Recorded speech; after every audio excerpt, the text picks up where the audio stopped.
Ce matin, on va poursuivre, donc je vais poursuivre sur un message qui continue un petit peu ce que j'ai partagé dimanche passé. Dimanche passé, c'était sur la sainteté de Dieu, et je crois qu'on a, en tant qu'Église, à reprendre conscience de la sainteté de Dieu, où on avait vu ce texte qui nous invite à prendre conscience. Voici l'épouse, Jésus revient, et c'est un des messages, je dirais, capital dans la foi chrétienne, de se souvenir que non seulement Jésus est venu, est monté au ciel, mais Jésus revient.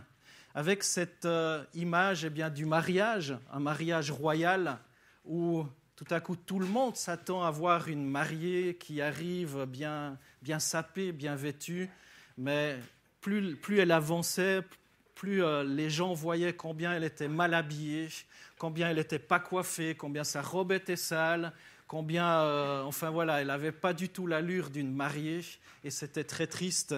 Et le marié, en voyant son épouse venir, était particulièrement triste, vous pouvez l'imaginer, en constatant que son épouse ne s'était pas préparée pour ce jour-là si merveilleux.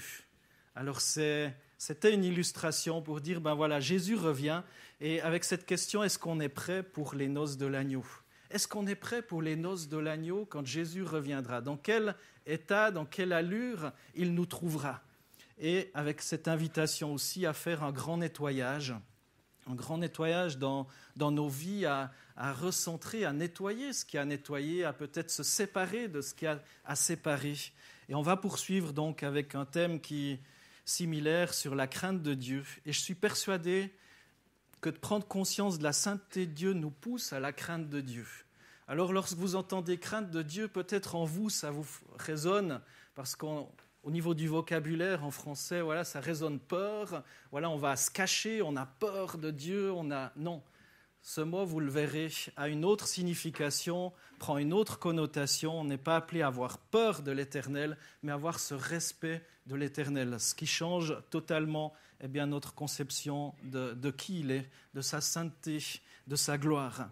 Et ça va aussi dans le sens du verset de l'année qu'on va lire. Alors, nulle envie pour moi de tomber dans un espèce de puritanisme, où on cherche à se culpabiliser, parce que je crois que Dieu n'est pas un Dieu qui veut nous culpabiliser. Il veut nous rendre libres, il est venu pour nous rendre libres, pour nous délivrer de toute forme d'esclavage. Il est là pour nous rendre libres, et ce qu'il veut, c'est qu'on soit libre d'entrer dans sa présence. Et pour entrer dans sa présence, on a besoin de prendre conscience de sa sainteté, de son amour, de qui il est, de sa gloire. Et on peut se poser la question aujourd'hui, est-ce qu'on prend conscience de qui il est ? Comment est-ce qu'on se présente devant lui ? Est-ce qu'on aime sa présence ? Toutes ces questions auxquelles on pourrait être invité à répondre. Alors le verset de l'année, vous avez aussi sur les mementos, qu'on rappelle régulièrement dans Colossiens 10, qui nous dit « Marchez d'une manière digne du Seigneur pour lui plaire à tout point de vue ». Et ensuite, croissez dans la connaissance de Dieu. Mais j'étais interpellé en préparant ce message, encore une fois, alors que je l'ai lu des dizaines de fois, ce verset. Marchez d'une manière digne du Seigneur pour lui plaire à tout point de vue. Pas à un point de vue, pas à deux points de vue, pas partiellement, pour lui plaire partiellement. Mais ce que l'apôtre Paul nous dit, c'est de marcher d'une manière digne du Seigneur, pour lui plaire dans tous les domaines de notre vie. Waouh! Dans tous les domaines de notre vie, marcher, avoir ce souci de lui plaire. Lorsque je suis dans une église, lorsque je suis ailleurs que dans une église, je suis invité à marcher d'une manière digne du Seigneur, pour lui plaire à tout point de vue. Lorsque je suis seul dans ma famille, lorsque la porte est fermée, je suis appelé à marcher d'une manière digne du Seigneur pour lui plaire à tout point de vue. Lorsque je fais des affaires, je suis au travail avec mon employeur ou mes employés ou des personnes que je côtoie, des collègues de travail, je suis appelé à marcher d'une manière digne du Seigneur pour lui plaire à tout point de vue. Ça ne s'arrête pas à ce temps où on est peut-être chaque semaine, 1h03 dans l'église, ou à d'autres moments, si on vient à l'étude biblique ou des groupes de maison qui se déroulent, mais ça, il n'y a pas de séparation. On ne peut pas dire là je suis croyant et je plais au Seigneur, là c'est la vie courante, donc Seigneur tu sais, le monde est dur, donc voilà. Non, on ne peut pas se séparer en deux et dire là c'est pour toi Seigneur et ça c'est pas pour toi Seigneur. Alors pour revenir à cette question de la crainte de Dieu, je crois qu'à cause de l'évolution du langage, on a du mal à comprendre certains mots, et le mot crainte fait partie de ces mots dont souvent on tord le sens biblique. Alors il y a plusieurs notions par rapport à la crainte. Le premier qui nous vient à la pensée, c'est évidemment la peur. Mais dans la Bible, la crainte de Dieu, c'est une notion essentielle à la vie.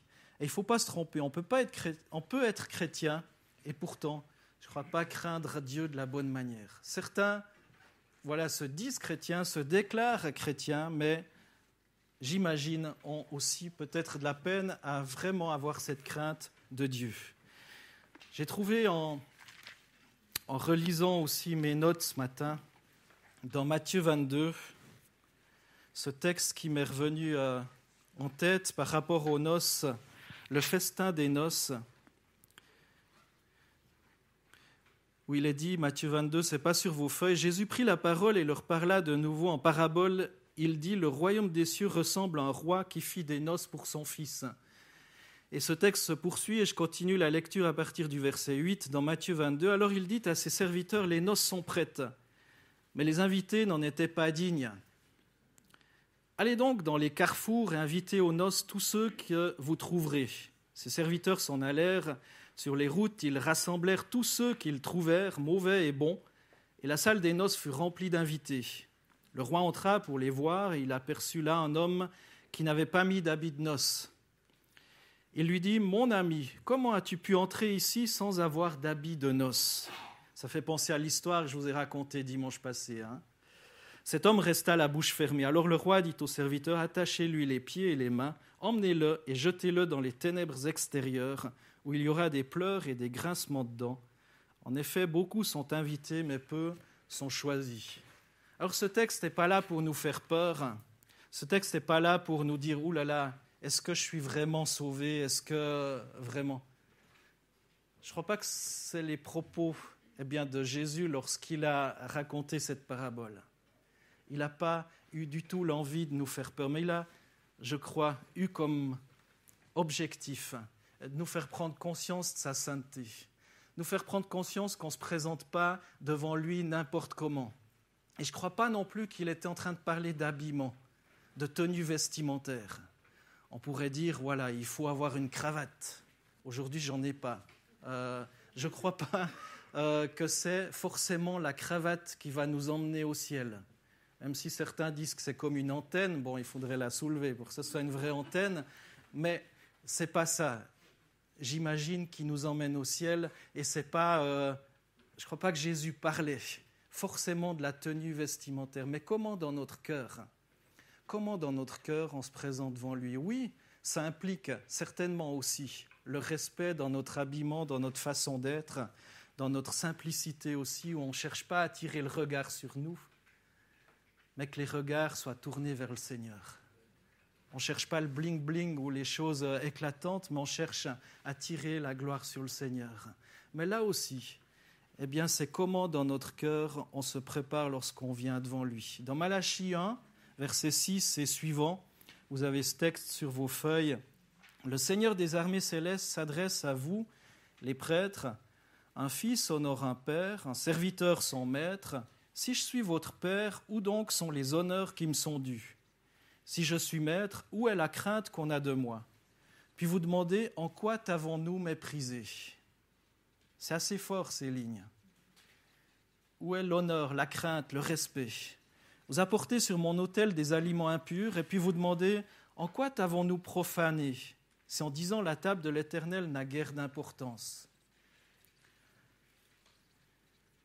La table de l'Éternel dans l'Ancien Testament, il devait offrir des choses, que ce soit matérielles ou des animaux en sacrifice. Et il disait, vous offrez vraiment ce qui vous coûte rien, les déchets en fait.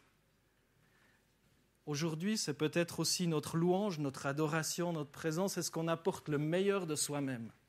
Est-ce qu'on apporte vraiment ce qui nous coûte? Et je crois que l'adoration, la louange, d'entrer dans sa présence, ça nous coûte déjà du temps, évidemment, du temps quotidiennement, si on veut être dans sa présence. Qu'est-ce qu'on apporte au Seigneur et de quelle qualité est ce qu'on apporte au Seigneur? Verset 8. Quand pour le sacrifice, vous venez présenter un animal aveugle, n'y a-t-il rien de mal? Et quand vous présentez une bête éclopée ou un agneau malade, n'y a-t-il rien de mal? Offrez-le donc à votre gouverneur, sera-t-il content de vous? Je ne sais pas, vous imaginez une personne que vous aimez, vous voulez lui faire un cadeau. Il y a 2 personnes qui ont leur anniversaire aujourd'hui et qui ont, c'était dit, leur offrez, je ne sais pas, un légume pourri ou je ne sais pas s'ils seront très heureux. Alors, j'espère que ce sera des bons chocolats ou d'autres choses bien, ou un bon repas, enfin bref. Mais offrez-le à votre gouverneur, sera-t-il content de vous? Vous fera-t-il bon accueil, dit l'Éternel, le Seigneur des armées célestes. Ensuite, après avoir agi ainsi, vous suppliez Dieu d'avoir pitié de vous. Vous fera-t-il bon accueil? C'est là ce que demande le Seigneur des armées célestes. Waouh! On peut se poser la question, à chacun de s'examiner soi-même et de nouveau, n'entrez pas dans un sentiment de culpabilité et autres parce que Christ a tout payé à la croix pour nous sortir de toute forme de culpabilité. Mais si je vous annonce ce message ce matin, eh bien c'est pour nous aider aussi à progresser dans cette conscience de la sainteté de Dieu. Souvent, on aspire ou on proclame, on voit ton réveil et on croit, pouf, il y a des gens qui vont venir de la rue dans l'église et voilà, c'est ça qu'on imagine. Mais je crois que lorsqu'on étudie les réveils, c'est souvent des gens, les croyants, qui tombent à genoux et qui prennent conscience de leurs fautes, de leurs péchés. Ils sont déjà croyants, vous me direz. Mais là encore, ils prennent conscience peut-être de la légèreté de leur relation avec le Seigneur. De la légèreté qu'ils ont lorsqu'ils se tournent vers Dieu. La légèreté qu'ils ont pour étudier sa parole. Et ils prennent conscience de la sainteté de Dieu, de sa pureté. Et là, il y a un réveil qui arrive. Et là, il y a des signes, des prodiges, des miracles qui se manifestent. Il y a des choses qui se passent parce que le peuple de Dieu est à genoux pour implorer la grâce du Seigneur. Et ce n'est pas quelque chose qui est fabriqué. Ce n'est pas quelque chose que quelqu'un va fabriquer par un espèce de légalisme religieux. Mais c'est cette conscience d'un cœur sincère de qui est Dieu. Qui est Dieu pour vous? Et pour prendre le contre-pied d'une Église qui, durant des multiples décennies, a présenté Dieu de manière froide, austère, impassible, certains se sont jetés dans l'autre extrême et ont montré le Seigneur comme étant leur pote. Et cette notion-là est pourtant absente dans la Bible. Abraham, Moïse, Jérémie, Pierre, Jean ou encore l'apôtre Paul n'ont jamais eu dans leur dialogue avec Dieu cette approche façon copinage. Jésus, mon copain, mon pote. Dieu est Dieu et il mérite notre crainte et notre respect. Dieu est Dieu. Il est au-dessus de tout ce qu'on peut penser et imaginer. Et une vision de légèreté s'avère tellement néfaste, voire dangereuse avec le temps, parce qu'elle ôte toute considération due à notre Seigneur. Tout ce qu'on doit comme gloire à Dieu, eh bien finalement, c'est notre petit copain. Voilà, Seigneur, donne-moi ça. Tac. Seigneur, j'ai fait ceci, pardonne-moi, mais tu n'as pas envie de changer. Je disais hier, on a eu un cours, on aimerait mettre sur pied une équipe de visiteurs et j'ai donné quelques pistes par rapport à ça. Et je disais hier, est-ce qu'on a des fois le désir? Certaines personnes, c'est vrai, ont pu demander, quand j'étais à Vevey, ou c'était à Vevey que ça s'était passé, donc il y a plus d'11 ans en arrière, on dit, mais j'aimerais que tu pries pour moi pour que j'arrête de fumer. Parce que je prends conscience que mon corps, c'est le temple du Saint-Esprit et j'ai envie d'arrêter. Puis j'aimerais que tu pries, pour moi, pour que j'arrête. Parce que, les gens, les chrétiens aussi, des fois, le regard des autres. Puis j'ai dit, mais est-ce que tu as envie d'arrêter? Et la personne m'a dit non. J'ai dit, je ne prie pas pour toi. Si tu n'as pas envie.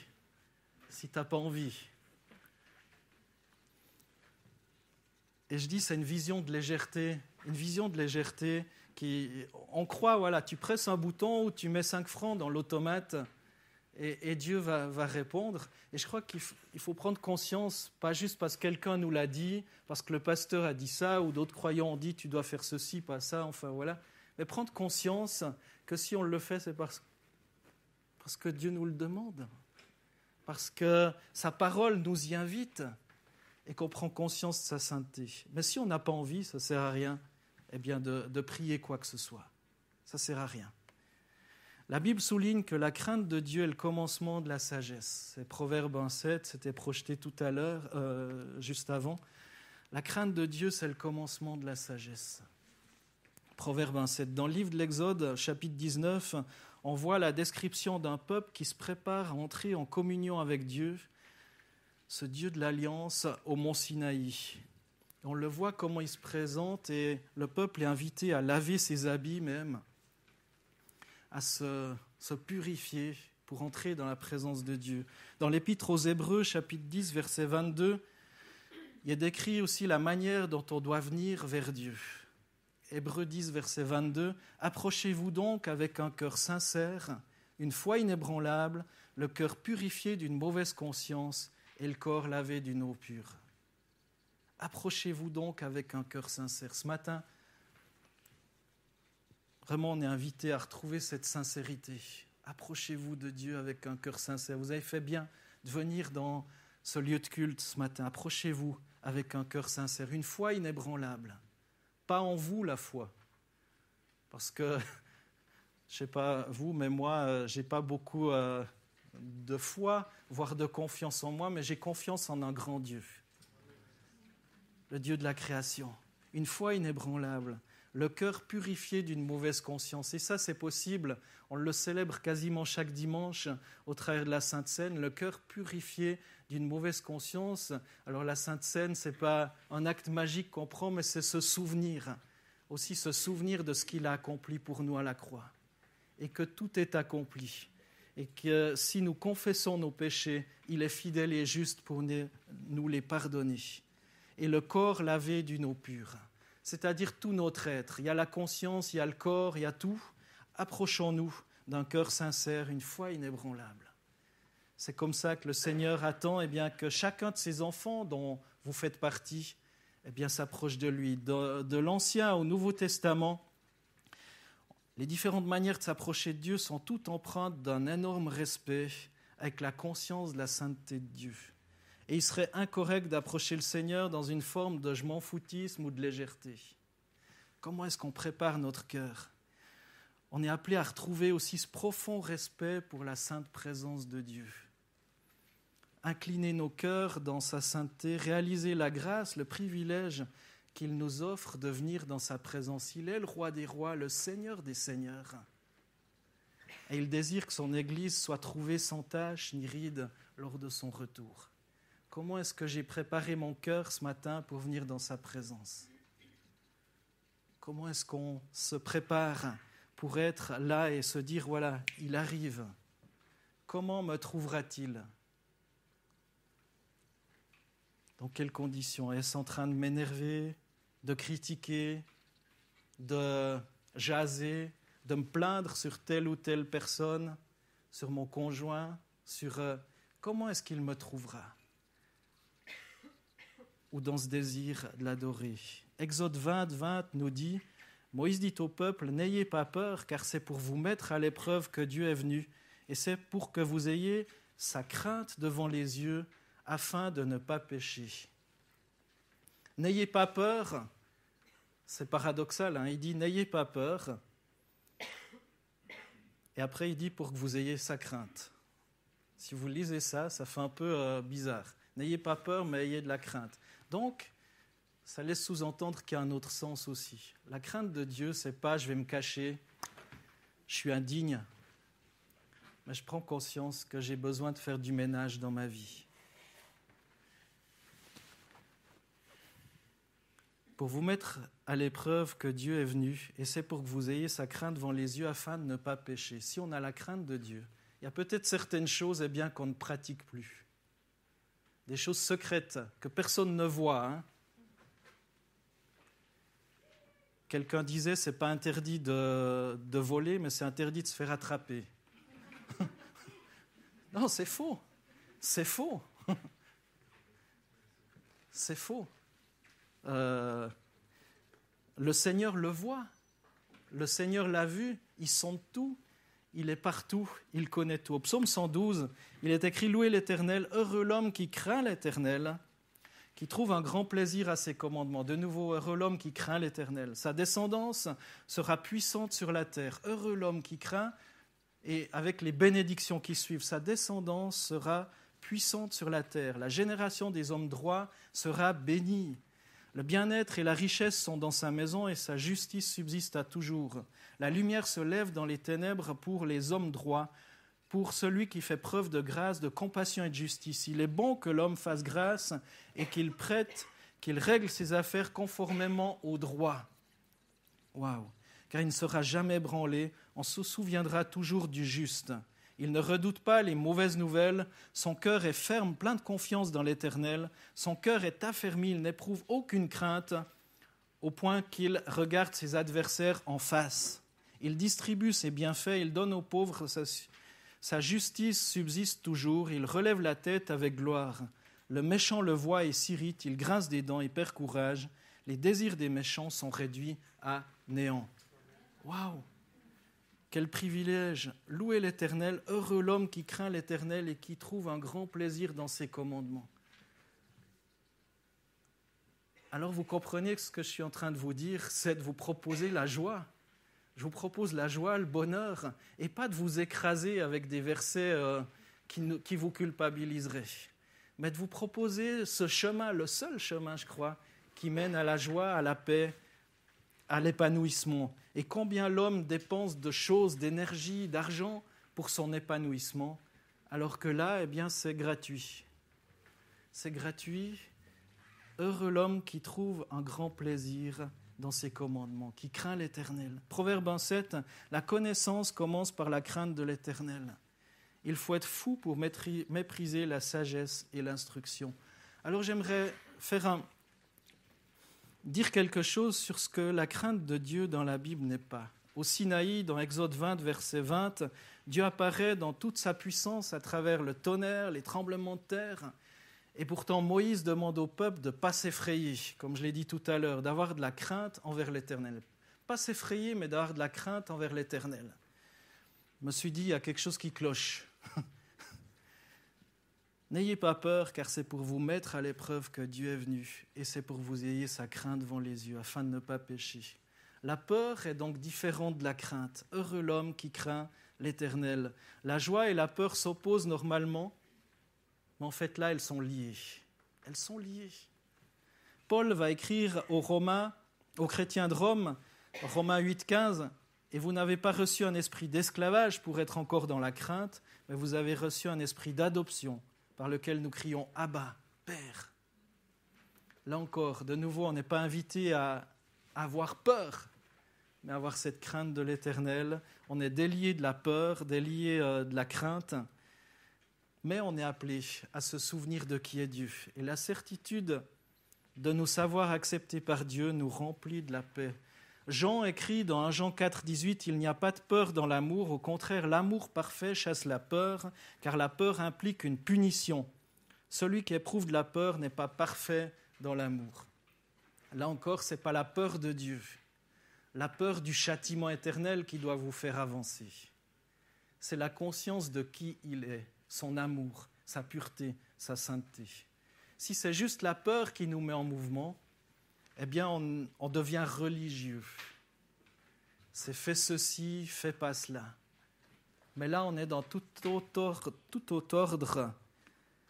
Dieu ne veut pas qu'on ait peur, mais qu'on se souvienne de qui il est. Vivre avec Dieu dans une communion vraie exclut la peur de vivre avec lui. Pourquoi ? Parce que le chrétien a plus peur d'être puni et condamné par Dieu. Il est pardonné. Dieu l'accepte à travers l'œuvre de Jésus sur la croix. Et la mort de Jésus nous rend propice. On n'a plus rien à craindre. Dans l'arche de l'Alliance, il y avait entre les chérubins le propitiatoire, ce qui rendait propice aussi les offrandes. Et aujourd'hui, je crois que celui qui nous rend propice, eh bien, c'est Jésus, qui nous rend propice à nous rendre vers l'Éternel. Alors, comment comprendre les textes où il est parlé de la crainte que l'on doit manifester envers Dieu ? Les traductions récentes apportent une nuance qui définit mieux ce qu'elle est. Craindre l'Éternel est traduit par reconnaître l'autorité du Seigneur, ou encore respecter l'autorité de l'Éternel, ou encore révérer le Seigneur, de révérence, enfin, voilà. Révérer le Seigneur, reconnaître qui il est. La crainte de l'Éternel est avant tout le respect, la soumission à sa volonté, motivée par la foi et l'amour qu'on a envers lui. L'obéissance n'est pas déterminée par la peur, mais par l'amour envers Dieu. Et ce qui est très différent. Si j'obéis juste par crainte du bâton, par crainte de me faire punir, c'est plus de l'obéissance, c'est de la soumission. On prend conscience qu'il y a quelqu'un qui est plus fort et tac, qui va nous frapper. Mais ce n'est pas ça. Dieu a tout fait pour qu'on ait cette relation d'amour avec lui, cette relation privilégiée avec lui, et pas qu'on fuit en courant, je suis indigne, mais qu'on puisse l'aimer, l'adorer. Et si on obéit, c'est plus par la peur du bâton, la peur de la punition, de l'amende ou autre, c'est parce qu'on prend conscience qu'il est au-dessus de nous, qu'il est Dieu, qu'il est saint. Et Dieu demandait à son peuple, dans Deutéronome 6, verset 5 et verset 13, « Tu aimeras l'Éternel ton Dieu de tout ton cœur et tu craindras l'Éternel. » Donc l'aimer. Et pour pouvoir craindre l'Éternel, on a besoin de l'aimer de tout notre cœur. On a besoin de l'aimer de tout notre cœur. C'est une relation d'amour, une relation privilégiée, une relation de père avec ses enfants.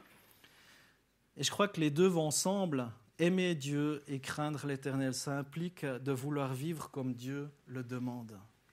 Et au Sinaï, Dieu enseigne à Israël qu'il est normal de se soumettre à sa volonté, lui obéir sans pour autant être écrasé par la peur à cause de sa puissance. La crainte du Seigneur, c'est donc le comportement de celui qui va avoir une conduite conforme à Dieu, être conforme à l'Éternel. La vraie crainte de Dieu, c'est celle de lui déplaire. Je ne sais pas si vous êtes marié ou comment vous faites avec votre époux ou votre épouse.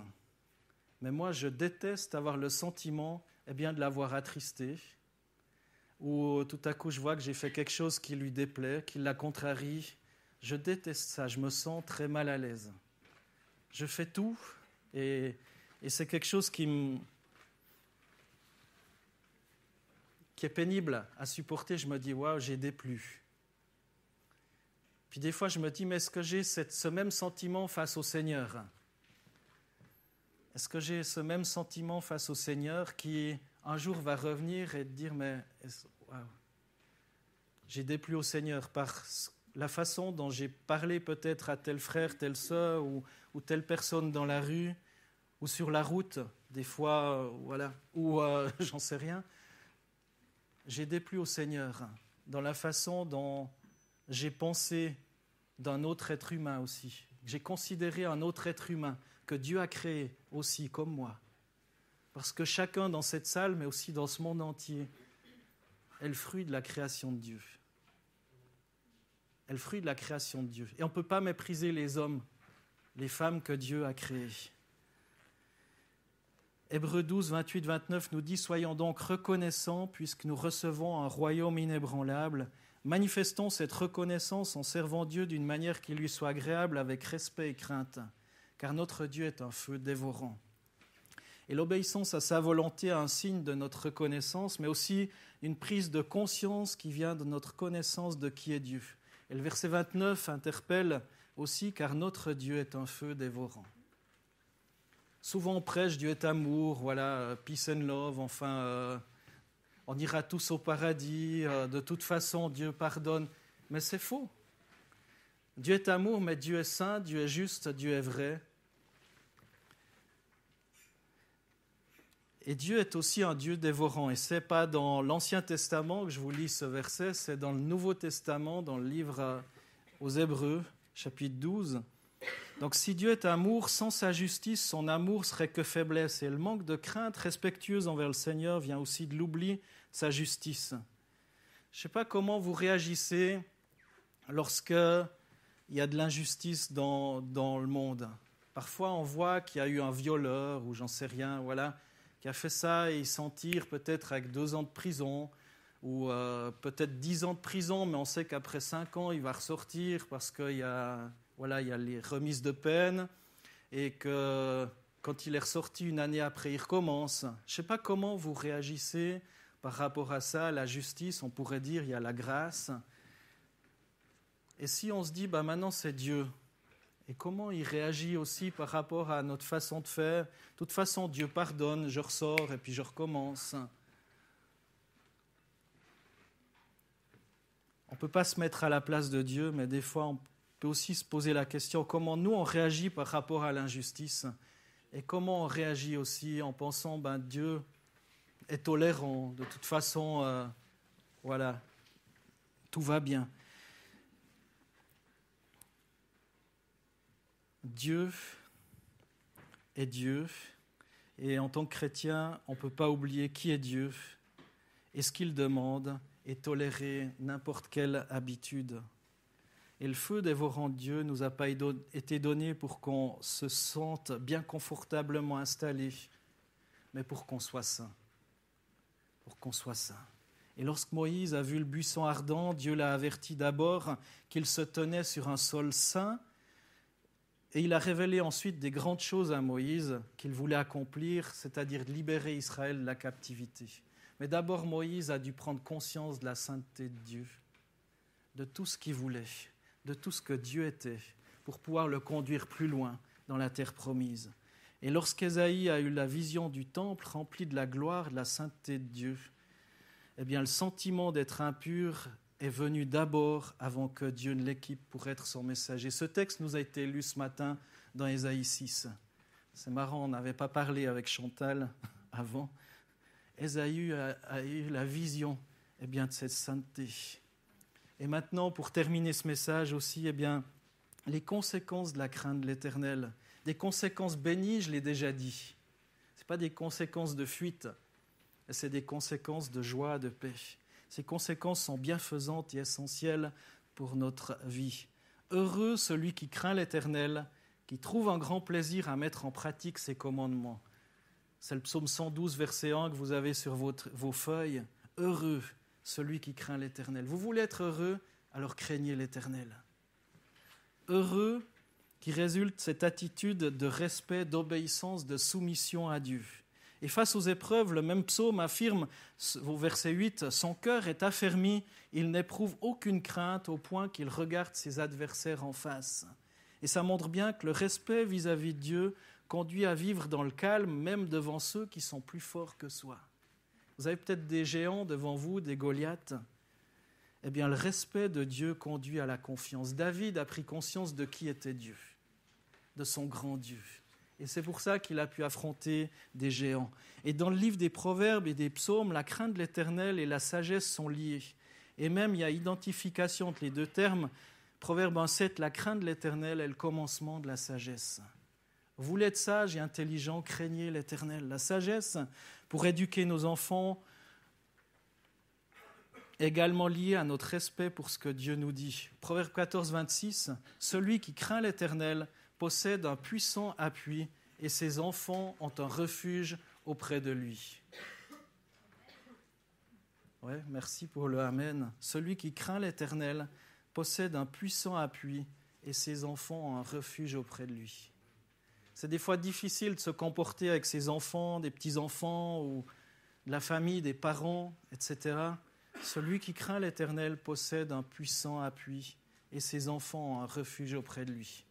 Vous voulez être une référence pour vos enfants, pour ceux qui sont autour de vous, eh bien qu'ils puissent voir comment vous considérez l'Éternel. Vous deviendrez ainsi une référence pour eux. quelqu'un de fiable sur lequel ils peuvent s'appuyer. Et la réussite de notre éducation passe avant tout par notre soumission personnelle à ce que Dieu nous demande. Et pour l'Église, c'est important que chacun vive sa foi dans cette crainte respectueuse de Dieu. Luc fait un lien direct entre plusieurs faits quand il écrit dans Actes 9, 31 « L'Église était en paix dans toute la Judée, la Galilée et la Samarie. Elle s'édifiait, marchait dans la crainte du Seigneur et grandissait grâce à l'aide du Saint-Esprit. » Le résultat de tout ça, de la crainte du Seigneur, c'est qu'elle grandissait par l'assistance du Saint-Esprit. La crainte du Seigneur conduit à la croissance. L'édification dans l'Église et la foi respectueuse en Dieu débouchent sur la paix aussi et la croissance. Et tout naturellement, la vie de communion avec Dieu est la base de tout, même pour l'accroissement spirituel et numérique. Tout et tout.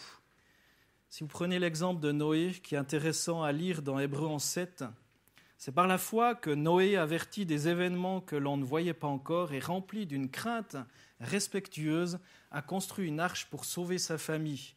C'est par elle qu'il a condamné le monde et est devenu héritier de la justice qui s'obtient par la foi. La crainte respectueuse de Noé envers le Seigneur dans un monde qui était totalement impur, infidèle et qui faisait n'importe quoi. Chacun faisait n'importe quoi. Et c'est cette crainte respectueuse de Dieu et non des appels à des engagements qui est nécessaire pour que chacun d'entre nous, on s'engage, on vive par la foi, on témoigne, on s'engage pour lui. C'est cette crainte. Lorsqu'on prend conscience de qui est Dieu, ça nous pousse en avant, ça nous pousse à la croissance, ça nous pousse à l'action. Et le résultat de cette crainte du Seigneur chez Noé, elle est source du salut. Dans 2 Corinthiens 7, verset 1, on étudie ces textes à l'étude biblique, les textes de 2 Corinthiens actuellement à l'étude biblique. 2 Corinthiens 7, 1, il écrit « Toutes ces promesses sont valables pour nous. Promesses de considérer Dieu comme notre Père sont valables pour nous, mes chers amis. C'est pourquoi purifions-nous de tout ce qui salit le corps ou l'âme et efforçons-nous d'être parfaitement saints en vivant dans le respect de Dieu. » Parfaitement saints. Je ne sais pas comment vous considérez la perfection, vous, mais là, c'est dit, s'efforcer d'être parfaitement saint. Et on pourrait continuer, on voit pas mal de problèmes de soumission dans les familles, dans l'Église, pas seulement aussi dans la société en général. Et ce refus de soumission réciproque crée des difficultés incalculables. Éphésiens 5, 18, 21, « Ne vous enivrez pas de vin, c'est de la débauche, mais soyez remplis de l'esprit. Entretenez-vous par des psaumes, des hymnes et des cantiques spirituels. Chantez et célébrez le Seigneur, rendez toujours grâce pour tout à Dieu le Père, au nom de notre Seigneur Jésus-Christ. Soumettez-vous les uns aux autres dans la crainte de Christ. » Si on est appelé à se soumettre les uns aux autres, c'est dans la crainte de Christ. Ce n'est pas dans la crainte du bâton, ce n'est pas dans la crainte de ce que va penser le pasteur, sa femme ou les anciens ou autres. Soumettez-vous les uns aux autres dans la crainte de Christ. Tout ce que vous faites, faites-le comme pour le Seigneur. Pas pour la crainte des hommes. Et je vais terminer. Ce qui importe par-dessus tout, c'est de vivre devant Dieu ce respect et cette soumission. Et Paul dit que la soumission réciproque est le résultat de la plénitude du Saint-Esprit, c'est-à-dire lorsqu'on se laisse pleinement diriger par le Saint-Esprit. Lorsqu'on se laisse pleinement diriger par le Saint-Esprit, les problèmes d'insoumission tombent si on prend à la lettre ce texte. Et moi, j'y crois. Le manque de soumission aux autres est à l'origine d'un problème spirituel et il est nécessaire de régler d'abord dans la relation avec Dieu et de lui demander de diriger, de contrôler notre vie. Alors, pour terminer, je dirais juste accorder à Dieu le respect qu'il mérite. Accorder à Dieu le respect qu'il mérite. Et je pense que c'est très important de venir vers Dieu en lui accordant le respect qu'il mérite, le respect, la crainte qu'il mérite, et que ça nous pousse dans la joie, dans la paix, dans la croissance. Jésus, merci pour ta parole. Merci, Seigneur, parce qu'elle est la vérité. Et on voit une fois de plus que tu ne veux pas nous culpabiliser, mais Seigneur, nous donner à t'aimer toujours plus, toujours mieux. Béni soit ton nom, Seigneur. Bénis mes frères et sœurs qui ont entendu ce message. Que ton esprit, Seigneur, les réjouisse et les aide à aimer ta présence toujours plus, à t'aimer toujours plus. Gloire à toi, Seigneur. Amen.